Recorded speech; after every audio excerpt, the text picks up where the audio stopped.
He sat across the table and said, "Everything is gone. There is no hope." He was 52 and believed life was already over.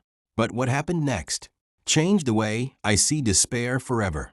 A man came to me completely broken. His words were heavy, his eyes tired. He said, "I lost everything I built in my lifetime.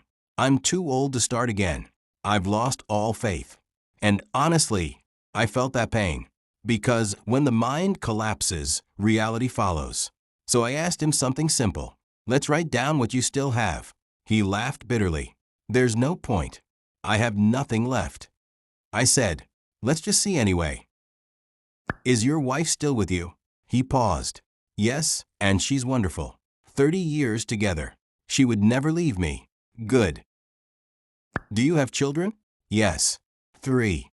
They tell me, 'Dad, we love you. We'll stand by you.'" "Friends?"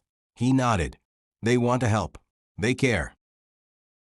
"How about your integrity? Have you lived honestly?" "I've always tried to do the right thing."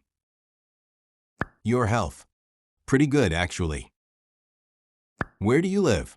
"The United States. The only country I'd want to live in." "And your faith?" He looked up. "I couldn't have survived this without God." I slid the paper across the table. 7 assets. 7 solid pillars of a meaningful life. I looked at him and said, "You told me everything was swept away. But look at this. Silence. Not the kind that breaks you. The kind that wakes you up." Here's the truth most of us forget. Despair doesn't come from having nothing. It comes from forgetting what still remains. Your mind doesn't need motivation. It needs perspective. If you feel lost right now, do this one thing tonight. Take a piece of paper. Write down what's still standing in your life. Not what you lost, what survived. Because as long as something remains, your story isn't over. This is Betterverse. And sometimes, hope doesn't arrive loudly. It's quietly waiting for you to notice it.